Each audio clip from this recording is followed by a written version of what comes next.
ನಮಸ್ತೆ. ಕಥೆಗಳಿಂದ ಪರಿವರ್ತನೆಗೆ ಸ್ವಾಗತ. ಸೇಮ್ ಬುಕ್ಕು ಕರುಣಾಳು ಬಾಬೆಳಕೆ ಬುಕ್ಕಿಂದ ಇನ್ನೊಂದು ಚಾಪ್ಟರ್ ಓದ್ತಾ ಇದ್ದೀನಿ. ಸೊ ಚಾಪ್ಟರ್ ಹೆಸರು ನಿರ್ಮಲವಾದ ಕ್ಷಮೆ ಅಂತ. ಸೊ ಈ ಚಾಪ್ಟರ್ ಅಲ್ಲಿ ಕಳೆದ ಈ ಸರಿ ಏನ್ ಬರ್ದಿದ್ದಾರೆ ನೋಡೋಣ.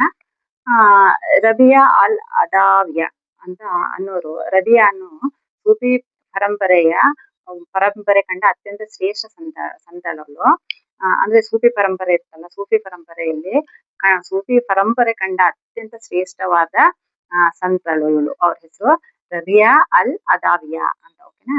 ಇವ್ರು ಸ್ವಲ್ಪ ಸಣ್ಣರಾಗಿದ್ದಾಗ ಅವ್ರ ಲೈಫಲ್ಲಿ ಏನಾಯ್ತು ಸ್ಟೋರಿನ ಕರೆದಿಗಿಸಲು ಇದನ್ನೊಂದು ಚಾಪ್ಟರ್ ಆಗಿ ಮಾಡಿದ್ದಾರೆ. ಅದೇ ಹೇಳಿದ್ನಲ್ಲ, ಚಾಪ್ಟರ್ ಹೆಸರು ನಿರ್ಮಲವಾದ ಕ್ಷಮೆ ಅಂತ. ಸೊ ಇದೇನಿದೆ ಅಂತ ನೋಡೋಣ. ಇವರು ರಬಿಯಾ ಇದ್ರಲ್ವಾ, ಅವರು ಸುಮಾರು 6-7ನೇ ಶತಮಾನದಲ್ಲಿ ಬದುಕಿ ಬಾಳಿದ ಈ ಮಹಿಳಾ ಜೀವನ ಗಾಥೆ ಅದ್ಭುತವಾದದ್ದು ಅಂತ ಕರೆದಿಗೆ ಸರ್ ಹೇಳಿದ್ದಾರೆ. ಆಕೆ ತನ್ನ ಬದುಕಿನಲ್ಲಿ ಬಹಳ ಜನ ಸಾಧು ಸಂತರಿಗೆ ಮಾದರಿಯಾಗಿ ಜ್ಞಾನೋದಯಕ್ಕೆ ಕಾರಣರಾದವಳು ಅಂತ ಹೇಳಿದ್ದಾರೆ. ಸೊ ಅವರು ರಬಿಯಾ ಇದ್ದಾರಲ್ವಾ, ಅವರು ತುಂಬಾ ಜನ ಸಾಧು ಸಂತರಿಗೆ ಮಾದರಿಯಾಗಿದ್ರಂತೆ. ಅಷ್ಟು ಜ್ಞಾನವನ್ನ ಹಂಚಿದ್ರಂತೆ ಅವರು. ಎಷ್ಟನೇ ಶತಮಾನದಲ್ಲಿ? ಸುಮಾರು 6-7ನೇ ಶತಮಾನದಲ್ಲಿ ಇದ್ದವ್ರು ಇವರು. ಸೊ ಅವ್ರದ್ದೊಂದು ಚಾಪ್ಟರ್ ಇದು. ಆಕೆಯ ಮನಸ್ಸಿನ ಪಕ್ವತೆ ಭಗವಂತನ ಕೃಪೆಯೇ ಹೌದು. ಅಂದ್ರೆ ಅವಳ ಮನಸ್ಸು ಅಷ್ಟು ಶುದ್ಧವಾಗಿತ್ತು. ಬಹುಶಃ ಆಕೆಗೆ ಅದು ಸಣ್ಣ ವಯಸ್ಸಲ್ಲೇ ಇದು ಸಾಧಿಸಿರ್ಬೇಕು. ಭಗವಂತನ ಕೃಪೆ ಅವರಿಗೆ ಸಣ್ಣ ವಯಸ್ಸಲ್ಲೇ ಸಿಕ್ಕಿರ್ಬೇಕು ಅಂತ ಕರೆದಿಗೆ ಸರ್ ಹೇಳ್ತಾ ಇದ್ದಾರೆ. ರಬಿಯಾ ಹುಟ್ಟಿದ್ದು ಅತ್ಯಂತ ಬಡ ಕುಟುಂಬದಲ್ಲಿ. ತಂದೆ ತಾಯಿಯರಿಗೆ 4ನೇ ಮಗುವಾಗಿ ಹುಟ್ಟಿ ಪಟ್ಟ ಕಷ್ಟ ಅಷ್ಟಿಷ್ಟಲ್ಲ ಅಂತ ಹೇಳ್ತಾ ಇದ್ದಾರೆ. ಇವರು ರಬಿಯಾ ಇದಾರಲ್ಲ, ತುಂಬಾ ಕಷ್ಟಪಟ್ಟಿದ್ರಂತೆ ಚಿಕ್ಕವಳಿದ್ದಾಗ. ಅವರು ಅಪ್ಪ ಅಮ್ಮನಿಗೆ 4ನೇ ಮಗಳಾಗಿ ಹುಟ್ಟಿದಂತೆ. ಅವಳು ಕಷ್ಟಪಟ್ಟಿದ್ದು ಅಷ್ಟಿಷ್ಟಲ್ಲ. ಹಾಗೆ ತನ್ನ ತಾಯಿಯ ವಾತ್ಸಲ್ಯವನ್ನು ಹೆಚ್ಚು ದಿನ ಕಾಣ್ಲಿಲ್ಲ ಅಂತ ಹೇಳ್ತಾ ಇದ್ದಾರೆ. ಇದು ಸಾಲದೆಂಬಂತೆ ಆಕೆ ಸುಮಾರು 7-8 ವರ್ಷದವಳಾದಾಗ ದೇಶದಲ್ಲಿ ಭಾರಿ ಬರಗಾಲ ಬಿದ್ದು ಮನೆ ಮಂದಿ ಎಲ್ಲ ದಿಕ್ಕಿಗೆ ಹಂಚಿ ಹೋದರು. ಅವಳು ಚಿಕ್ಕವಳಿದ್ದಾಗ ಅವ್ರ ಊರಲ್ಲಿ ಬರಗಾಲ ಬಂದು ಅವ್ರ ಮನೇಲಿ ಇರ್ತಕ್ಕಂಥ ಅಪ್ಪ ಅಮ್ಮ ಅಣ್ಣ ತಮ್ಮಂದ್ರು ಎಲ್ಲರೂ ಒಬ್ಬೊಬ್ರು ಒಂದೊಂದ್ ದಿಕ್ಕಿಗೆ ಹಂಚಿ ಹೋದ್ರು. ಎಲ್ಲ ದೂರ ಆಗ್ಬಿಟ್ರು ಅಂತ ಹೇಳ್ತಾ ಇದ್ದಾರೆ. ಆಕೆಗೆ ತಂದೆ ಅಣ್ಣ ತಮ್ಮಂದ್ರು ಮತ್ತೆ ತಂದೆ ಎಲ್ಲಿ ಹೋದ್ರು ಅಂತಾನೆ ಗೊತ್ತಾಗ್ಲೇ ಇಲ್ವಂತೆ. ಆ ಪುಟ್ಟ ಹುಡುಗಿಯನ್ನ ಯಾರೋ ಧನದಾಸೆಗೆ ಹೊತ್ತುಕೊಂಡು ಬೇರೆ ಊರಿಗೆ ಹೋಗಿ ಒಬ್ಬ ಯಜಮಾನನಿಗೆ ದಾಸಿಯಾಗಿ ಮಾರಿಬಿಟ್ಟರು ಅಂತ ಹೇಳ್ತಾ ಇದ್ದಾರೆ. ಅವಳು ಅದು ಬರಗಾಲ ಬಿದ್ಮೇಲೆ ಎಲ್ಲರೂ ದೂರ ಆಗ್ಬಿಟ್ರಲ್ವಾ, ಅವಳು ಒಬ್ಳೆ ಆಗ್ಬಿಡ್ತಾಳೆ. ಅಪ್ಪ ಅಮ್ಮ ಅಣ್ಣ ತಮ್ಮಂದ್ರು ಎಲ್ಲರೂ ದಿಕ್ಕಿಗೆ ಹೋಗ್ಬಿಡ್ತಾರೆ. ಸೊ ಇವಳು ಚಿಕ್ಕವಳಿದ್ದಲ್ವಾ ಇದ್ಲು. ಆ ಊರಲ್ಲಿ ಯಾರೋ ಒಬ್ರು ಹಣದ ಆಸೆಗೆ ಒಬ್ಬ ಯಜಮಾನಿಗೆ ದಾಸಿಯಾಗಿ ಮನೆ ಕೆಲಸದವಳನ್ನಾಗಿ ಆ ಹುಡುಗಿನ ಮಾರ್ಬಿಡ್ತಾರೆ ಅವರು. ಆಗ ಆ ಯಜಮಾನಿನು ಮಹಾ ಕ್ರೂರಿ, ತುಂಬಾ ಕಟುಕ.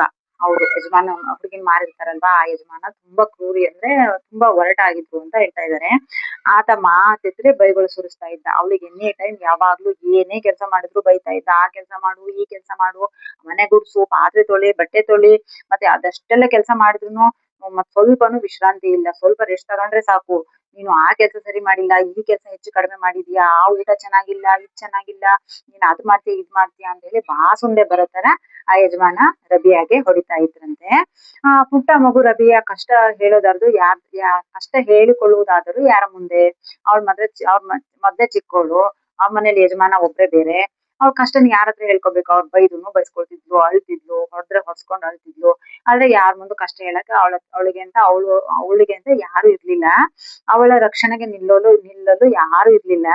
ಆದ್ರಿಂದ ರಬಿಯಾ ತಾನೊಬ್ಳೆ ರಾತ್ರಿ ಕೂತು ಅವಳು ಮಲಗ್ತಿದ್ಲಲ್ವಾ, ಹಾಸಿಗೆ ಮೇಲೆ ಕೂತು ಅವಳಿಗೆ ಸಮಾಧಾನ ಆಗೋವರೆಗೂ ಜೋರಾಗಿ ಅಳ್ತಿದ್ಲಂತೆ. ಅದು ಸಮಾಧಾನ ಮಾಡ್ಕೊಂಡು ಮಲಗ್ತಿದ್ಲಂತೆ. ಪ್ರತಿ ದಿನನು ಯಾರ ಮುಂದೆನೂ ಕಷ್ಟನ ಹೇಳ್ಕೊಳ್ತಾ ಇರ್ಲಿಲ್ಲ ಅಂತ ಕರೆದಿರ್ತಾರೆ ಹೇಳ್ತಾ ಇದ್ದಾರೆ. ಆಗ ಒಂದು ದಿನ ರಾತ್ರಿ ಯಜಮಾನ ತುಂಬಾ ತಡವಾಗಿ ಮನೆಗ್ ಬಂದ. ಆ ಯಜಮಾನ ಇರ್ತಾರಲ್ವಾ, ಒಂದ್ ರಾತ್ರಿ ತುಂಬಾ ಲೇಟಾಗಿ ಮನೆಗ್ ಬರ್ತಾರೆ. ಮಗು ರಬಿಯಾ ಎಚ್ಚರವಿದ್ದು ಬಾಗಿಲು ತೆರೀತಾಳೆ. ಬಾಗಿಲು ತೆಗೆದು ಅವನಿಗೆ ಊಟನೂ ಬಡಿಸ್ತಾಳೆ. ಊಟ ಬಡ್ಸಾದ್ಮೇಲೆ, ಊಟ ಮಾಡಾದ್ಮೇಲೆ ಆ ಮಾಲೀಕ ಇರ್ತಾರಲ್ವಾ, ಅವರು ಅವ್ರ ರೂಮಿಗೆ ಮಲಗಕ್ ಹೋಗ್ತಾರೆ.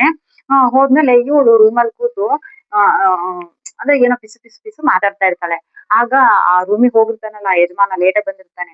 ಅವನಿಗೆ ಆ ರೂಮಲ್ಲಿ ಕೇಳುತ್ತೆ, ಈ ಹುಡುಗಿ ಏನೋ ಮಾತಾಡ್ತಾ ಇದ್ದಾಳಲ್ಲ, ಯಾರೋ ಬಂದಿರ್ಬೇಕು, ಯಾರನ್ನೋ ಕಸ್ಕೊಂಡಿದ್ದಾಳೆ ಅನ್ಸುತ್ತೆ, ಮಾತಾಡ್ತಾ ಇದ್ದಾಳೆ, ನೋಡೋಣ ಯಾರ ಹತ್ರ ಮಾತಾಡ್ತಿದ್ದಾಳೆ, ಚೆಕ್ ಮಾಡೋಣ ಅಂತ ಆ ಯಜಮಾನ ಸತ್ತಿಲ್ದೆ ನಿಧಾನಕ್ಕೆ ಅವಳು ಮಲಗ್ತಾಳಲ್ವ ಕೋಣೆ, ಆ ಕೋಣೆ ಹತ್ರ ಬಂದು ಇಣಿಕ್ ನೋಡ್ತಾನೆ.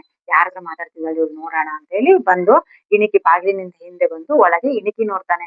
ಇಣಕಿ ನೋಡಿದಾಗ ರಬಿಯಾ ಮಲಗುವ ಮೊದಲು ಪ್ರಾರ್ಥನೆ ಮಾಡ್ತಾ ಇರ್ತಾಳೆ. ಅವಳು ಯಜಮಾನಿನ ಊಟ ಬಡಿಸ್ತಾಳೆ. ಊಟ ಆಯ್ತು, ಯಜಮಾನ ರೂಮಿಗೆ ಹೋಗ್ತಾನೆ. ಸೊ ಇವಳು ಇನ್ ಮಲಗ್ಬೇಕಲ್ವಾ, ಮಲಗಕ್ಕೆ ಅಂತ ಹಾಸಿಗೆ ಮೇಲೆ ಕೂತು ದೇವರಿಗೆ ಪ್ರಾರ್ಥನೆ ಮಾಡ್ತಾ ಇರ್ತಾಳೆ. ಭಗವಂತ, ಪ್ರಪಂಚದಲ್ಲಿರೋ ಎಲ್ಲರಿಗೂ ಒಳ್ಳೇದ್ ಮಾಡು, ಅದರಲ್ಲೂ ನನ್ನ ಯಜಮಾನನಿಗೆ ವಿಶೇಷ ಕೃಪೆ ಮಾಡು. ಆತ ತುಂಬಾ ದಯಾಳು, ನನ್ನನ್ನು ಮನೆಯಲ್ಲಿ ಸಾಕಿಕೊಂಡು ಅನ್ನ ಹಾಕ್ತಾ ಇದ್ದಾನೆ. ಆತ ಏನೋ ಒತ್ತಡದಲ್ಲಿದ್ದಂತೆ ಕಾಣುತ್ತೆ.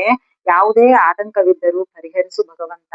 ಅವನ ಮನಸ್ಸಿನಲ್ಲಿ ಕೋಪವಿಲ್ಲದಂತೆ ನೀನು ಬಂದು ನೆಲೆಸು. ಆಯ್ತಾ. ಅವನ ಪರಿವಾರಕ್ಕೂ, ಅವನಿಗೂ ಅವನ ಪರಿವಾರಕ್ಕೂ ಸುಖ, ಶಾಂತಿ, ನೆಮ್ಮದಿ ನೀಡು ತಂದೆ. ಅವರೆಲ್ಲ ಹೃದಯದಲ್ಲಿ ನಿನ್ನ ಅಪಾರವಾದ ಪ್ರೀತಿ ತುಂಬು. ಯಜಮಾನ ಅಂತ ಹೇಳಿ ಅವಳು ಹೇಳ್ತಾ ಇರ್ತಾಳೆ. ಅವಳು ಕುತ್ಕೊಂಡು ರೂಮಲ್ಲಿ ಆ ಯಜಮಾನನಿಗೆ ಪ್ರೇಯರ್ ಮಾಡ್ತಾ ಇರ್ತಾಳೆ. ಎಲ್ಲರಿಗೂ ಒಳ್ಳೇದಾಗ್ಲಿ, ನನಗೆ ಅನ್ನ ಹಾಕಿದ ಯಜಮಾನನಿಗೂ ಒಳ್ಳೇದಾಗ್ಲಿ, ಅವ್ರೇನೋ ಒತ್ತಡದಲ್ಲಿ ಇದ್ದಾಗಿದೆ, ಅದನ್ನೆಲ್ಲ ಪರಿಹರಿಸು ಭಗವಂತ. ಅವ್ರನ್ನ ಚೆನ್ನಾಗಿಟ್ಟಿರೋ, ಅವ್ರ ಪರಿವಾರನ ಚೆನ್ನಾಗಿಟ್ಟಿರೋ ಅಂತ ಅವಳು ಹಾಸಿಗೆ ಮೇಲೆ ಕೂತು ದೇವ್ರನ್ನ ಪ್ರಾರ್ಥನೆ ಮಾಡ್ತಾ ಇರ್ತಾಳೆ. ಈ ಯಜಮಾನ ಇಣಿಕ್ ನೋಡ್ತಾ ಇರ್ತಾನಲ್ವಾ, ಯಾವ್ದ್ರ ಜೊತೆ ಮಾತಾಡ್ತಿದ್ದಾನೆ ಅಂತ. ಇದನ್ನ ನೋಡಿದ ತಕ್ಷಣ ಅವನಿಗೆ ಕಣ್ಣಲ್ಲಿ ನೀರ್ ಸುರಿಯಕ್ ಶುರು ಆಗ್ಬಿಡುತ್ತೆ. ಆಯ್ತಾ. ಅವನು ಮರುದಿನ ಬೆಳಗ್ಗೆ ಎದ್ದವನೇ ಅಂದ್ರೆ ಹೋಗ್ತಾನೆ. ಸರಿ ಅಂತ ಹೇಳಿ ಕೇಳಿಸ್ಕೊತಾನೆ ಹುಡುಗಿ ಮಾತಾಡಿದ್ದನ್ನ, ಏನು ಸೌಂಡ್ ಮಾಡ್ತಾನೆ. ಅವಳು ಪ್ರಾರ್ಥನೆ ಮಾಡಿ ಮಲಗ್ ಬಿಡ್ತಾಳೆ. ಮತ್ತೆ ಇವನು ನಿಧಾನಕ್ಕೆ ಹೋಗಿ ರೂಮಲ್ಲಿ ಹೋಗಿ ಮಲಗ್ತಾನೆ. ಆದ್ರೆ ಅವನಿಗೆ ರಾತ್ರಿ ಸ್ವಲ್ಪನೂ ನಿದ್ದೆ ಬರಲ್ಲ. ಹುಡುಗಿ ಹೇಳಿ ಕೇಳ್ಸ್ಕೊಂಡಿರ್ತಾನಲ್ವಾ, ಸೊ ಅವನಿಗೆ ರಾತ್ರಿ ಒಂದ್ ಸ್ವಲ್ಪನೂ ನಿದ್ದೆ ಬರಲ್ಲ.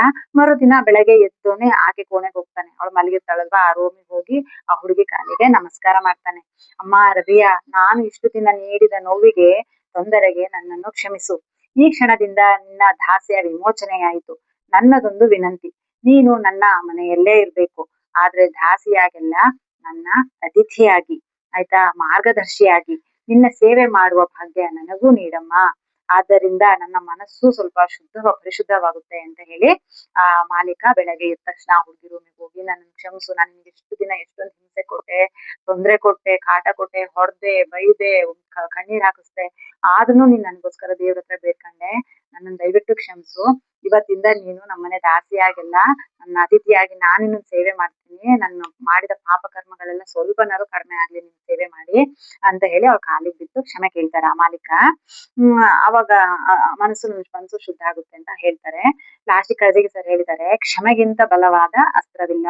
ಅದರಲ್ಲೂ ನಮಗೆ ಅನ್ಯಾಯ ಮಾಡಿದವರಿಗೆ, ತೊಂದರೆ ನೀಡಿದವರಿಗೆ ನಾವು ನೀಡಬಹುದಾದ ಶ್ರೇಷ್ಠ ಶಿಕ್ಷಣ ಎಂದರೆ ಕ್ಷಮೆ. ಯಾಕೆಂದರೆ ಈ ನಿರ್ಮಲವಾದ ಕ್ಷಮೆ ಅವರ ಮನಸ್ಸಾಕ್ಷಿಯನ್ನು ಇರಿದಷ್ಟು ಮತ್ತಾವ ಆಯುಧವು ಇರಿಯಲಾರದು ಅಂತ ಹೇಳಿ ಕರೆದಗಿ ಸರ್ ಹೇಳಿದ್ದಾರೆ. ಹೌದಲ್ವಾ.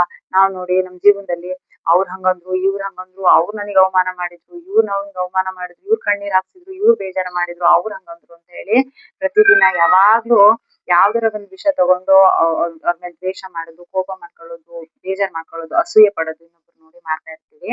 ಸೊ ನಮಗೆ ಯಾರಾದ್ರೂ ನೋವು ಮಾಡ್ಲಿ, ಬೇಜಾರ್ ಮಾಡ್ಲಿ, ಅದನ್ನ ನಾವು ಮನ್ಸಲ್ಲಿ ಇಟ್ಕೊಳ್ದೆ, ನೆನ್ಪಿಟ್ಕೊಳ್ದೆ ಅವ್ರಿಗೆ ಒಳ್ಳೇದನ್ನೇ ಬಯಸ್ಬೇಕು, ಕ್ಷಮಿಸ್ಬೇಕು. ಆಯ್ತು, ನಡ್ದಿದ್ದು ಆಯ್ತು, ಮುಗ್ದೋಯ್ತು, ಅದ್ ನಮಗಂದ್ರು ಆಯ್ತು ಹೋಯ್ತು, ಅವ್ರನ್ನ ಕ್ಷಮಿಸ್ಬೇಕು ಅಂತ ಮನ್ಸಾರೆ ನಾವ್ ಅವ್ರನ್ನ ಕ್ಷಮಿಸ್ಬಿಟ್ರೆ, ನಾವು ನಮ್ಗೋಸ್ಕರ ಕ್ಷಮಿಸ್ಬೇಕು. ಯಾಕೊತ್ತಾ, ಇಲ್ಲ ಅಂದ್ರೆ ನಾವ್ ಅವ್ರ ಬಗ್ಗೆನೇ ಯೋಚನೆ ಮಾಡ್ತಾ ಇರ್ತೀವಿ. ನಮಗ್ ನೆಮ್ಮದಿ ಇರಲ್ಲ, ನಿದ್ದೆ ಬರ್ತಿರಲ್ಲ, ಶಾಂತಿ ಇರಲ್ಲ. ಅಯ್ಯೋ ನನಗೆ ಅವ್ರು ಹಂಗಂದ್ರು, ಹಿಂಗಂದ್ರು, ನನ್ಗೆ ಈ ಮಾತಂದ್ರು, ಅವ್ರು ನನಗ್ ಹಂಗ ಅವಮಾನ ಮಾಡಿದ್ರು, ಇವ್ರ ಮುಂದೆ ಅವಮಾನ ಮಾಡಿದ್ರು ಅಂತ ನಾವು ಬರೀ ಅದೇ ವಿಚಾರ, ಅವ್ರ ವಿಚಾರನೇ ಯೋಚನೆ ಮಾಡಿ ಮಾಡಿ ನಮ್ ನೆಮ್ಮದಿ ಶಾಂತಿನ ಹಾಳು ಮಾಡ್ಕೊತಾ ಇರ್ತೀವಿ. ಸೊ ಇವತ್ತಿಂದ ನಾವು ನಮ್ಗೆ ಯಾರೇ ಏನಂದ್ಲಿ, ಇಷ್ಟು ಬೇಜಾರ್ ಮಾಡ್ಲಿ, ಅದನ್ನ ಆ ಕ್ಷಣನೇ ಅವ್ರನ್ನ ಕ್ಷಮಿಸಿ, ನಮ್ಗೋಸ್ಕರ ನಾವ್ ಅವ್ರನ್ನ ಕ್ಷಮಿಸಿ, ನಾವು ನೆಮ್ಮದಿಯಿಂದ ಶಾಂತಿಯಿಂದ ಇರ್ಬೇಕು ಅಂದ್ರೆ ನಾವು ಬೇರೆಯವ್ರನ್ನ ಕ್ಷಮಿಸ್ಲೇಬೇಕು ಅಲ್ವಾ. ನಮ್ಗೋಸ್ಕರ ನಾವು ಇನ್ನೊಬ್ರನ್ನ ಕ್ಷಮಿಸಿ ನಾವು ನೆಮ್ಮದಿಯಿಂದ ಇರೋಣ, ಖುಷಿಯಾಗಿರೋಣ. ಮತ್ತೆ ಭಗವಂತನಲ್ಲಿ ನಾವು ಎಲ್ಲರಿಗೂ ಒಳ್ಳೇದನ್ನೇ ಪ್ರೇಯರ್ ಮಾಡೋಣ. ಓಕೆನಾ. ಈ ಚಾಪ್ಟರ್ ನಿಮಗೆ ಇಷ್ಟ ಆಯ್ತು ಅಂತ ಅನ್ಕೋತೀನಿ. ಸೊ ಈ ಕತೆ ಕೇಳಿ ನಿಮಗೆ ಏನ್ ಅನ್ನಿಸ್ತು ಅಂತ ಕಮೆಂಟ್ ಮಾಡಿ. ಹೊಸಬ್ರು ನೋಡೋರಿಗೂ ಕಮೆಂಟ್ ನೋಡಿ ನೋಡಿದ್ರೆ ಅವ್ರಿಗೂ ಹೆಲ್ಪ್ ಆಗುತ್ತೆ ಅಂತ ಹೇಳ್ತೀನಿ. ಸೊ ನಿಮ್ ಸಪೋರ್ಟ್ ಯಾವಾಗ್ಲೂ ಇರ್ಲಿ. Thank you so much.